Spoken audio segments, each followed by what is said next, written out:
Voici le roman que je vous propose aujourd'hui, qui n'est pas une fiction récente puisqu'elle est parue pour la traduction française en 2012.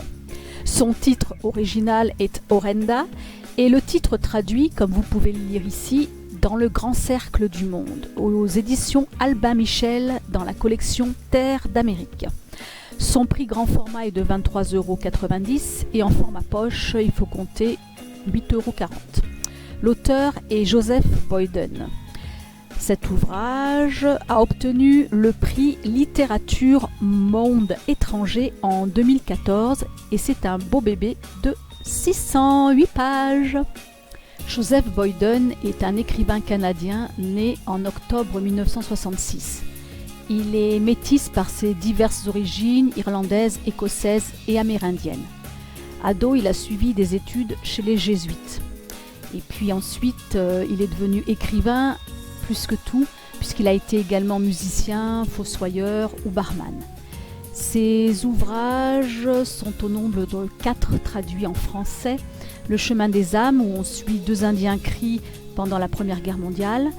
Là-haut vers le nord, c'est un recueil de nouvelles. Les saisons de solitude, c'est son 2e roman. Et The Orenda, ou Dans le grand cercle du monde, celui dont je vais vous parler, est son 3e et excellent roman. Parlons livre maintenant. Alors de quoi il en retourne ? Nous sommes en Huronie, Oiseau et ses chasseurs guerriers, donc Oiseau qui est un chef Huron-Wendat, en allant traquer du gibier, tombe sur un petit groupe d'Iroquois qu'il massacre. Lors de ce massacre, il reste une enfant qu'Oiseau va ramener dans sa communauté, ainsi qu'un corbeau qui passait par là. Un corbeau, un jésuite, qui s'était vu lâché par des Algonquins. Ces 3 personnages, donc la jeune fille, la petite fille là, qui s'appelle Chute de Neige, le corbeau, Christophe Corbeau, le jésuite, et Oiseau, le chef, Wendat. Donc ces 3 personnages vont tour à tour nous exposer leur point de vue sur les événements qu'ils traversent. Alors Christophe Corbeau, le jésuite, lui cherche à évangéliser et convertir ces sauvages, comme il les appelle. Chute de Neige, donc la fille adoptive d'Oiseau, est et aime à la fois ce chef Wendat qui a massacré ses parents. Et elle fait preuve d'une adaptation étonnante dans cette tribu ennemie héréditaire des Iroquois. Quant à Oiseau, chef incontestable et incontesté, va devoir prendre des décisions pour son peuple très tranchées, mais est-ce qu'elles sont finalement si bonnes que cela ? Et a-t-il finalement un grand choix de manœuvre ? Vraiment, ici, Joseph Boyden nous esquisse 3 portraits emplis d'humanité et parfois d'humanisme au XVIIe siècle sur un territoire dont l'étendue est sauvage et où les guerres, les combats, la maladie, la violence, mais aussi l'amour, rythment la vie de tout un chacun. Si je critique ici ce roman, cette fiction, c'est que j'en pense du bien. Toutefois, il y a des petits points négatifs.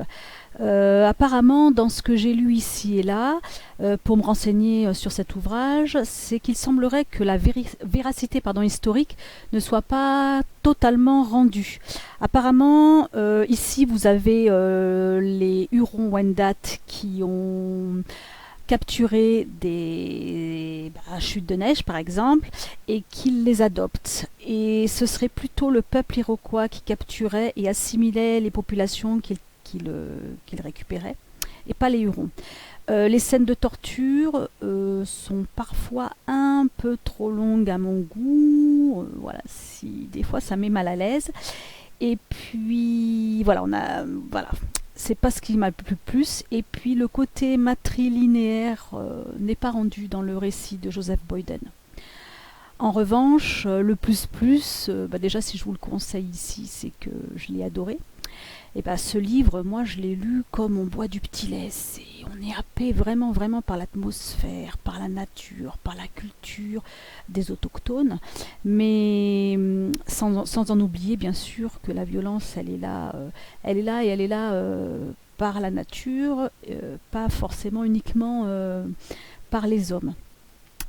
Malgré soi, donc Voilà, on se projette dans les personnages et on se laisse entraîner par eux. La psychologie étant extrêmement présente et très forte, c'est ce qui donne du corps à cet ouvrage. Vraiment un régal et je vous le recommande chaleureusement. Je voudrais rajouter une petite critique sur le personnage de Christophe Corbeau, le jésuite.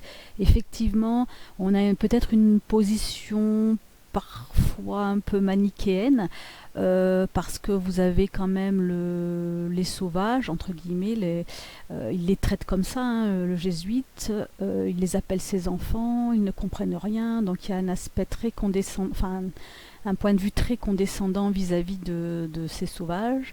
Effectivement, le jésuite a une violence peut-être psychologique qui est là, forte, mais à contrario, les Amérindiens et notamment donc les Hurons, puisqu'on est dans cette tribu, on évolue dans cette tribu, ont une violence qui est plutôt physique. Donc là, on sent quand même que y a deux postures, deux visions du monde, et je trouve que c'est pas mal retranscrit entre les Européens et puis les autochtones.